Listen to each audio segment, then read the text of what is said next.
Assalamualaikum warahmatullahi wabarakatuh kepada semua. Hari ini kita akan sambung dengan kerja yang telah kita buat. Kepada sesiapa yang dah terlepas video sebelumnya, saya ada sediakan link dalam description. Okey, jadi hari ini kita akan tambah pagar, kita akan tambah lampu, kita akan tambah papan tanda dan teks pada papan tanda. Kita akan setting kita punya kamera supaya kita boleh buat depth of field ataupun bokeh. Dan kita akan membuatkan render dalam EV yang lebih realistik dan mempunyai lighting yang lebih baik.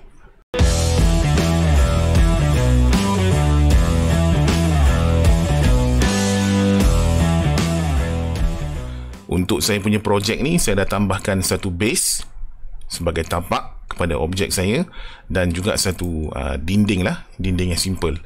Okey, first kali kita akan buat dia punya pagar. Pagar ni dia akan mengelilingi rumput di atas base yang telah saya buat ni. So kita masuk kepada top view pada Z dan kita akan tambah satu plane ataupun petak yang boleh cover rumput ni.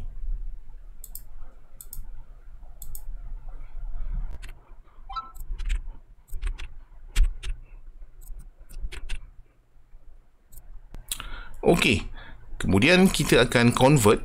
Kita select objek tu, kita select plane tadi, kita right click, convert to curve. Jadi apa yang kita dah buat, kita dah jadikan plane tadi kepada curve, hanya outline dia saja yang tinggal. Jadi di atas outline inilah yang kita akan generate kita punya pagar. Tapi sebelum tu kita kena design dulu kita punya pagar.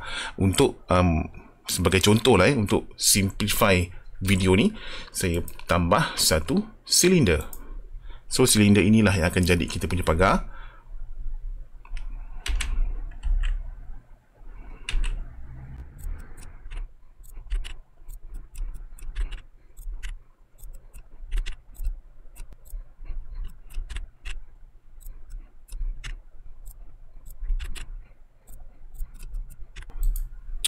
Okey, sekarang kita dah ada satu pagar. Kamu boleh design lebih cantik daripada ni. Okey, jadi sekarang apa yang perlu kita buat adalah kita akan duplicate pagar ni. Dia akan ikut line yang dah kita buat tadi. Cara dia adalah kita perlu tambah modifier. Kita add modifier array. Jadi array ni kalau kamu tengok, dia dah jadikan 2. Okey, jadi dekat array ni, pada relative offset, kita boleh tentukan jarak antara dua objek tersebut dan berapa bilangan kita nak tambah. Okey, tambahlah berapa banyak sekalipun, kita boleh control dekat sini nanti. Tapi sekarang apa yang saya nak tunjuk, okey, sekarang kita dah ada duplication, cuma kita kena buat pagar ni dia akan ikut line yang dah kita tentukan. Okey, cara dia kita perlu tambah satu lagi modifier, iaitu curve. Okey, bila kita tambah modifier curve, kita setkan objek ni supaya dia ikut curve ini yang dah kita buat tadi. Okey, so sekarang kalau kamu tengok, okey, pagar ni, kalau kamu buat pagar kamu tak ikut line tu, okey, sekarang ni dia berada agak jauh dengan line. Okey, kita boleh klik pada line tersebut, klik kanan, set origin to 3D cursor. Okey, sekarang kamu tengok pagar ni dah berada di atas. Okey, kita boleh turunkan dia ke bawah. Okey, jadi sekarang apa yang kita perlu lakukan, kita tengok pada kita punya array modifier tadi dan kita tambah dia punya count. Dia akan pusing ikut apa yang telah kita tetapkan. Okey, maybe kamu kena buat adjustment, maybe dekat factor X, dan play around dekat sini lah sampai kamu dapat bentuk dia. Okey, simple. So kita punya pagar dah siap. Kamu boleh cantikkan lagi pagar ni. Designlah pagar daripada satu pagar yang kamu dah design. Boleh jadikan dia array mengikut line yang dah ditetapkan. Okey, objek seterusnya yang kita akan tambah adalah tiang lampu. Kita akan letakkan tiang lampu tu di 4 penjuru di dalam kawasan sangka ni. Jadi untuk buat tiang lampu tu kita gunakan silinder. Kamu boleh gunakan objek lain. Dia katalah kita gunakan cube Kita gunakan cube. Scalekan. Buat simple tiang lampu. Kemudian kita extrudekan dia.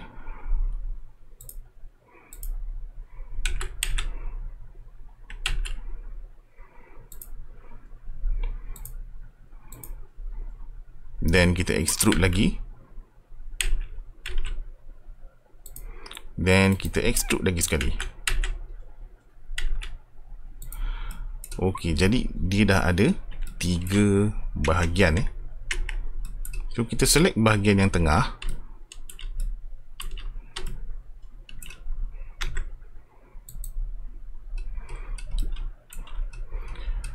Okay, bahagian tengah ni adalah bahagian lampunya.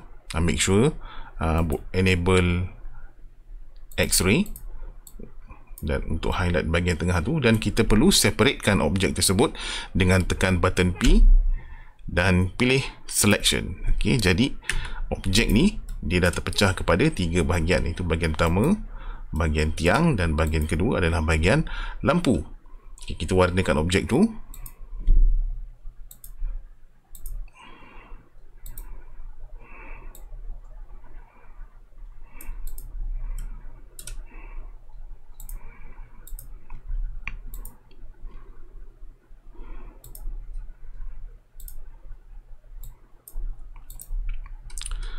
Okey, material untuk tiang lampu ni, di bahagian lampu kita letakkan dia punya emission. Emission dia kepada warna lampu yang kita nak. Kita letak warna putih. Dan emission strength ni kita boleh kuatkan lagi lah. Sekarang memang tak nampak, tapi bila kita dah render nanti kita akan nampak. Katalah saya letak 3 cukup. Okey. Kemudian satu lagi benda yang kita kena tambah adalah kita kena letak satu lampu di dalam kawasan putih ni. So saya klik cursor saya kepada situ dan add light point. Kita tambah satu point light. Make sure point light tu berada di dalam, betul-betul di dalam lampu tersebut.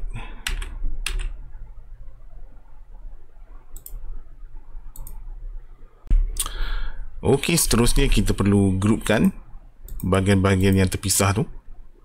Kita groupkan lampu dengan tiang lampu dengan Ctrl J.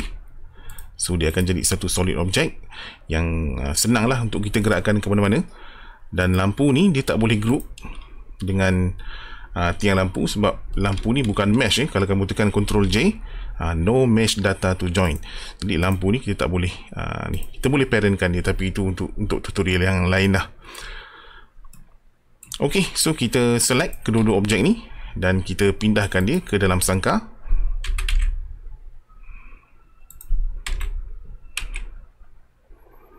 Okey, dan kita duplikatekan dia.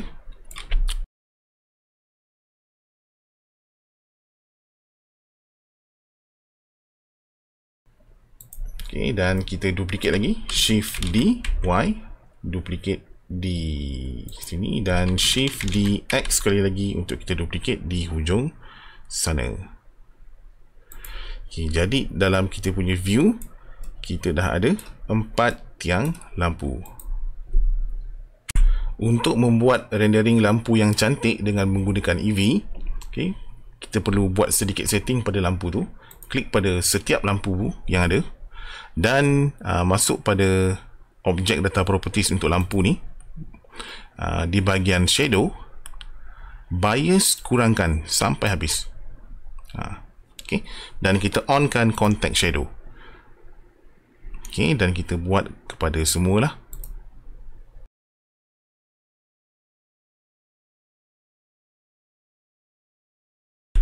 Objek seterusnya yang kita akan buat adalah papan tanda untuk kita punya sangka ni.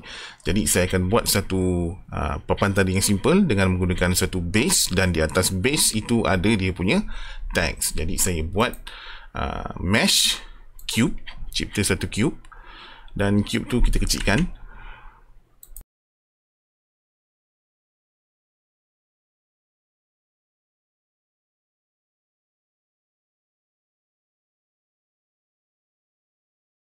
Okey, so itulah base yang akan kita letakkan tulisan di atas base tersebut. Okey, kemudian kita akan tambah teks. Okey, untuk tambah teks, pergi pada add teks. Jadi teks di dalam Blender ni dia akan keluar di paksi pada top view. Okey, so kita kena betulkan dia punya rotation. Tekan N pada keyboard, dan kita kena betulkan rotation dia pada X type 90. Kemudian pada Z kita type 90. Okey, jadi dia punya teks dah selari dengan kita punya objek base ni. Okey, kemudian untuk edit teks, okey, saya matikan dia punya window ni, tekan N. Untuk edit teks, kita masuk pada edit mode. Dan kita boleh tekan backspace dan type apa yang kita nak. Okey, untuk kecilkan kita tekan S, scale macam biasa, macam objek lain.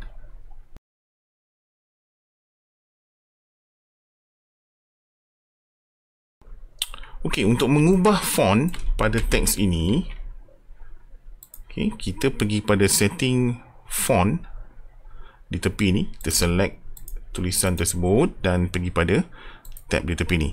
Kita boleh pilih font yang ada dengan cara kita upload font tersebut ke dalam Blender. Blender ni dia pelik sikit, dia tak ada list of font yang ada dekat sini. So kita boleh tambah font tu dengan open font.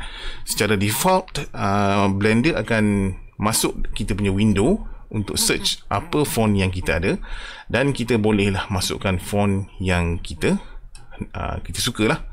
Jadi saya ambil lah font maybe this one, Berlin Sans. Okay, so itulah font dia. Adjust sikit kedudukan. Dan untuk menebalkan tulisan ni, kita perlu tambah satu modifier yang kita pernah guna, iaitu modifier solidify. Kita adjust thickness dan tulisan tersebut akan tebal. Dan kita still boleh lakukan editing lagi. Kita tekan tab, masih boleh edit macam biasa, dan kita boleh tukar font lain kalau kita nak. Okay, let's say saya tak nak font ni, saya nak font lain. But you get the idea lah. Okay, cari font yang kamu suka, dan itulah dia.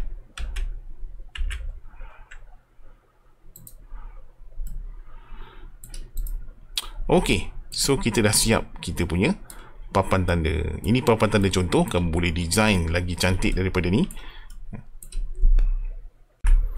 Saya duplicate dia punya papan tanda tu kepada sebelah sini. So ada 1, 2. Kalau nak buat keliling pun tak apa, tapi saya buat 2 je lah, sebab saya nak ambil angle daripada sini nanti.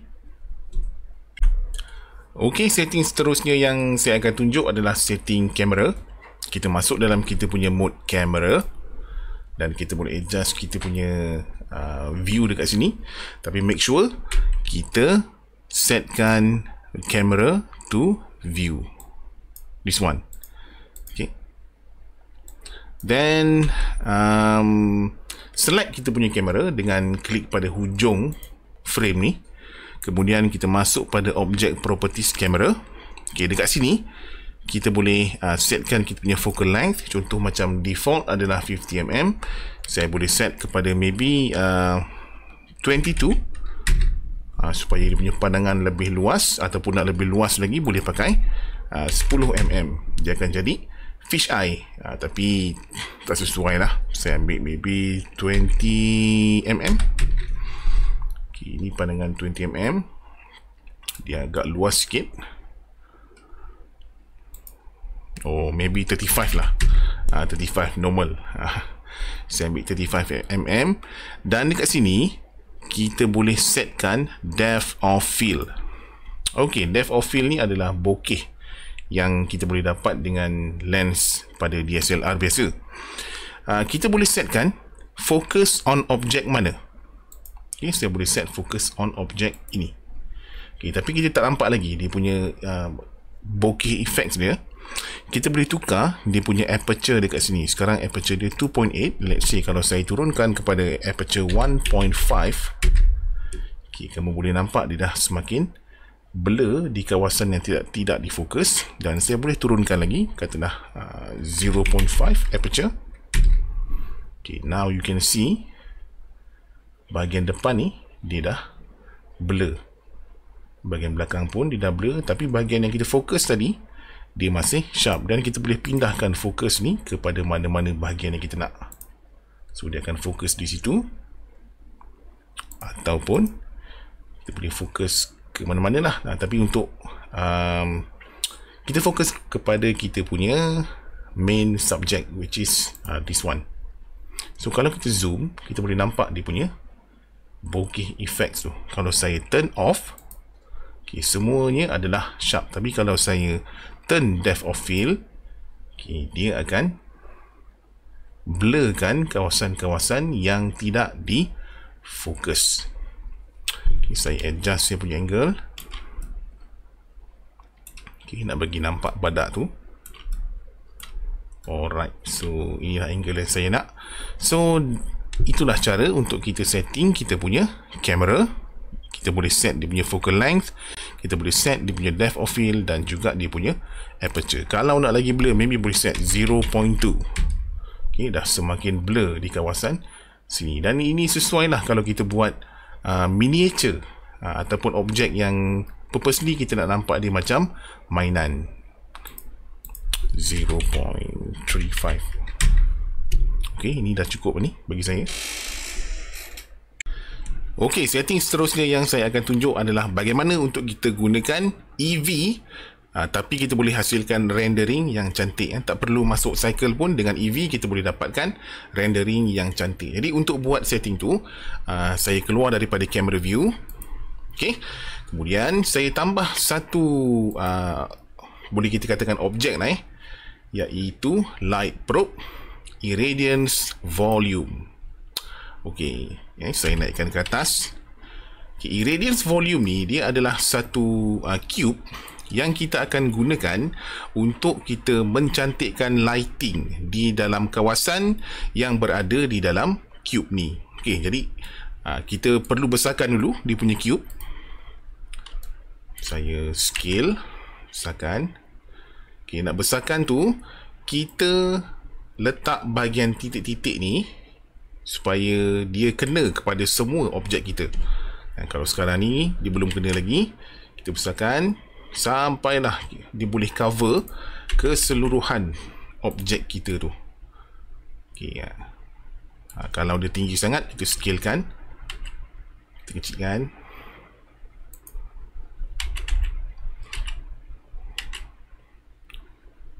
Okey, saya rasa ni dah cukup. Okey, irradiance volume ni kita akan lakukan satu operation pada dia yang dinamakan sebagai baking. Bake. Kita akan bakar. Kita akan bakar ke semua objek yang berada dalam lingkungan partikel ni. So dia punya lighting akan lebih cantik. Tapi ada beberapa setting yang boleh kita buat lah ya. Kita masuk pada irradiance punya setting ni. Terutama pada bahagian resolution X, Y dan Z. Secara default Blender akan bagi 444. Kita boleh naikkan, tapi dia akan memakan masa render yang lebih. Okey, sebagai contoh saya ambil default dulu 444. Okey, kemudian kita setting pada EV. Okey, pada EV ni render EV, kita set render kepada satu value yang lebih tinggi daripada 64. Katalah saya ambil 256. Sini pun 256, lebih tinggi, lebih cantik, tapi dia akan makan masa sikit untuk render. Tapi tak ada masalah bagi saya, ianya berbaloi. Okay, kemudian apa lagi setting yang boleh kita set pada EV supaya dia punya rendering cantik? Kita on ambient occlusion. Okay, ambient occlusion ni kita on. Kemudian kita onkan bloom. Okay, apa efek bloom? Okay, kalau kita tengok, kita dah buat lampu kan, lampu pada tiang lampu ni. Kalau kita turn off bloom, dia punya lampu tak naik. Kalau saya onkan bloom, okay, kamu boleh nampak dia punya lampu semakin bersinar. Ini gunanya bloom. Kita onkan bloom. Jadi apa saja objek yang memancarkan lampu atau memantulkan lampu, dia ni akan kelihatan lebih bersinar. Apa lagi yang boleh kita setting? Kita setting pada screen space reflection. Refraction pun kita onkan. Kemudian apa lagi setting yang boleh kita set adalah pada shadow. Shadow kita set kepada satu value yang tinggi supaya dia punya bayang-bayang lebih cantik. Kita boleh pergi sampai 4096, which is 4K kalau tak silap saya, tapi 2048 pun dah cukup lah kalau kita render tak sampai besar tu. High bit depth dan soft shadow. Kemudian apa lagi? Simplify. Color management. Okay, pada color management, display service, display device RGB, dekat look ni yang kita akan usik. Okay, perhatikan kalau saya ambil setting preset yang ada dekat sini, kita boleh pergi kepada very high contrast dan kamu nampak dia punya warna lebih pekat ataupun high contrast. So ini terpulang kepada kamu punya cita rasa. Kita ambil medium high contrast, cukup lah. Ok, so ini adalah setting EV yang boleh kita set supaya kita punya render nampak lebih cantik, lebih realistik. Tak perlu kita masuk dalam cycles pun. Apa lagi yang boleh kita ubah adalah pada lighting. Okay, kalau saya ambil lighting, which is this one, ini lighting saya. Dekat lighting ni pun saya boleh adjust dia punya shadow. Kita onkan dan make sure bias set kepada distance yang paling kecil, set pada number yang paling kecil, dan bias ini pun kita set pada yang paling kecil. Ok, sebab kalau default dia tak silap saya adalah satu value lah, satu value yang blender dah bagi, tapi dia punya bayang-bayang akan nampak macam kasar sikit, so kita kecilkan. Ok, so kita dah setting kita punya lighting, kita dah setting kita punya EV rendering, dan kita dah letak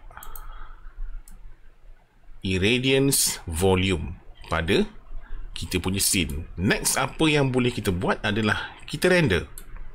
Kita render untuk tengok dia punya hasil dia. So saya tekan F12 untuk render dan biarkan. Ok, jadi apa yang kita ada sekarang adalah hasil rendering tanpa kita apply efek daripada irradiance volume tadi. Ok, untuk tunjukkan dia punya hasil dengan irradiance volume dan tanpa irradiance volume, saya setkan render ni pada slot 1. Kemudian saya pergi pada slot 2. Okay, saya minimize, dan kali ini saya akan render dengan efek irradiance volume. Ok, untuk enable efek irradiance volume ni, kita pergi kepada render properties. Kemudian kita pergi kepada indirect lighting. Indirect lighting, dan dia akan ada satu ni, bake indirect lighting. Jadi apa yang kita akan buat adalah kita akan bake atau panggang apa saja objek yang berada di dalam kawasan irradiance volume ni. That's why kita perlu set irradiance volume kita supaya dia betul-betul kena pada semua objek. Okay, kalau saya tengok dekat sini, hujung tangga saya ni dia tak kena pada irradiance volume. So saya perlu gerakkan dia ke depan sedikit, ataupun kalau tak cukup kita besarkan lagi.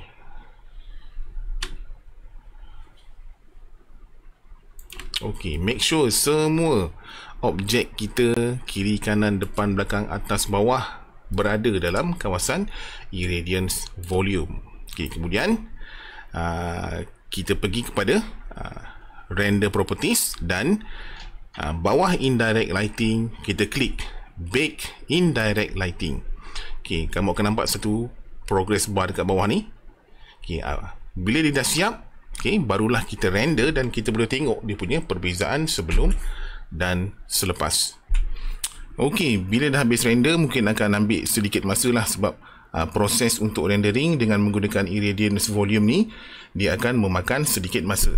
Tapi saya nak tunjukkan contoh beza dengan irradiance volume dan tanpa irradiance volume. Okey, ingat sekarang ni saya render irradiance volume pada slot 2. Di slot 1 tadi rendering tanpa irradiance volume. Kita tengok beza dia. Okey, kamu boleh nampak beza dari segi lighting.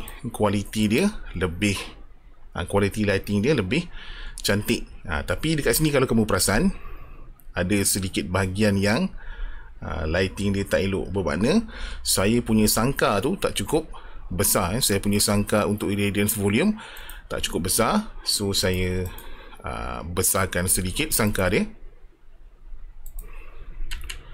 Tekan S.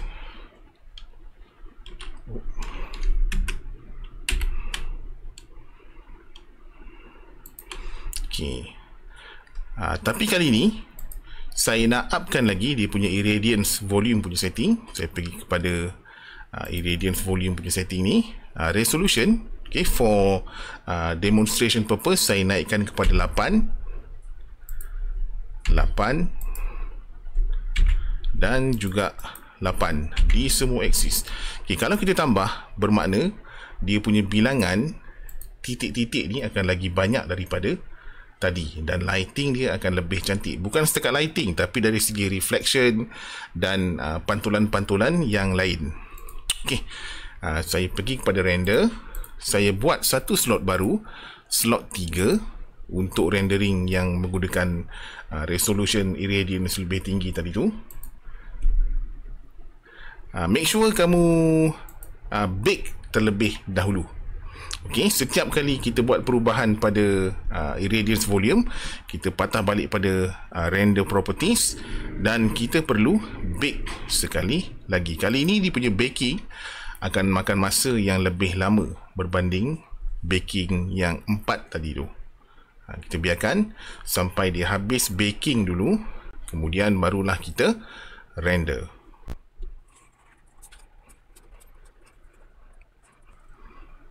Okey, bila dah habis baking, kita terus render di slot yang baru dan biarkan sampai proses render selesai.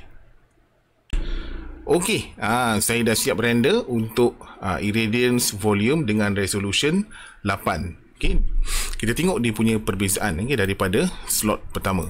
Okey, ini rendering tanpa irradiance volume.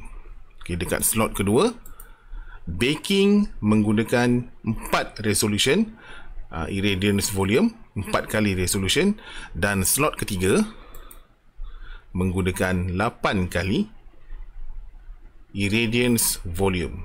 Okey, kalau kamu tengok apa irradiance volume ni buat, selain daripada dia mencantikkan lampu, dia juga mencantikkan pantulan, pantulan-pantulan yang betul pada objek. Kalau objek tu kita letak material dia betul, dan kamu tengok dekat kawasan badak ni, ada sedikit pantulan daripada warna coklat yang ada.